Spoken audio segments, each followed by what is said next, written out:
مساء الخير. ناس كتير كانت سألتني رامي احنا عاوزين برنامج يكون سهل وبسيط عشان ننقل بيه الحاجة من على الايفون للماك، ما يكونش معقد، اوصل التليفون وانقل من هنا لهنا او من هنا لهنا.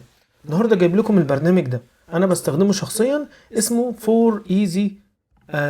هو اسمه طويل شوية، 4 easy soft iPhone transfer for Mac. وده الموقع الرسمي بتاعه، ودخلتوا عليه هتدخل على الموبايل وبعدين على الايفون ترانسفير فور ماك، ودي الحتة اللي انت بتنزل فيها البرنامج.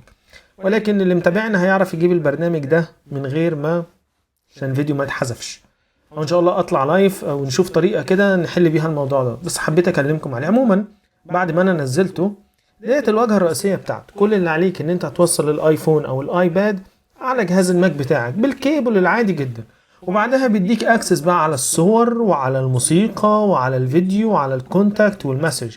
مجرد ان انت تدخل على الصور بتحدد الصور وبتعمل لها ترانسفير تو ماك وبتنزل عندك في فولدر معين، والعكس صحيح، مفيش اسهل من كده، ولا ايتونز ولا اي حاجة.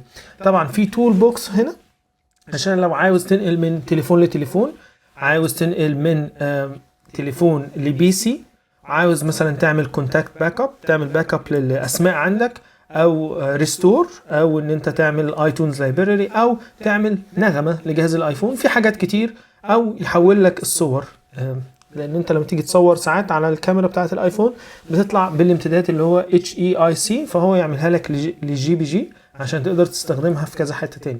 فهو برنامج بصراحة مميز جدا جدا وسهل وبسيط، ما فيهوش اي حاجة. زي ما قلت لك، وصل التليفون، خش على الصور، انقل من هنا لهنا، خش على الموسيقى، انقل من هنا لهنا، شدوا يعني دراج اند دروب، يعني تسحب وتحط تسحب وتحط، مفيش اسهل من كده. مش عاوز اطول عليكم.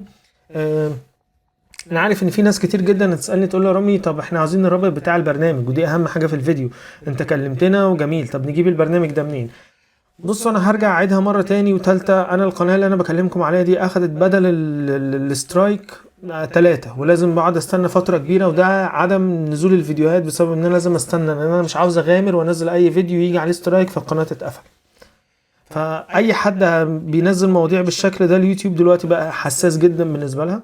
بس انا بحاول انزل المواضيع، وهحاول اطلع لايف في مره كده اعرفكم الطريقه مثلا بتتعمل ازاي، وبعدها نحذف اللايف ده، او نحاول نطلع لايف على التيك توك مثلا مره اوريكم المواضيع دي عامله ازاي. فتابعنا.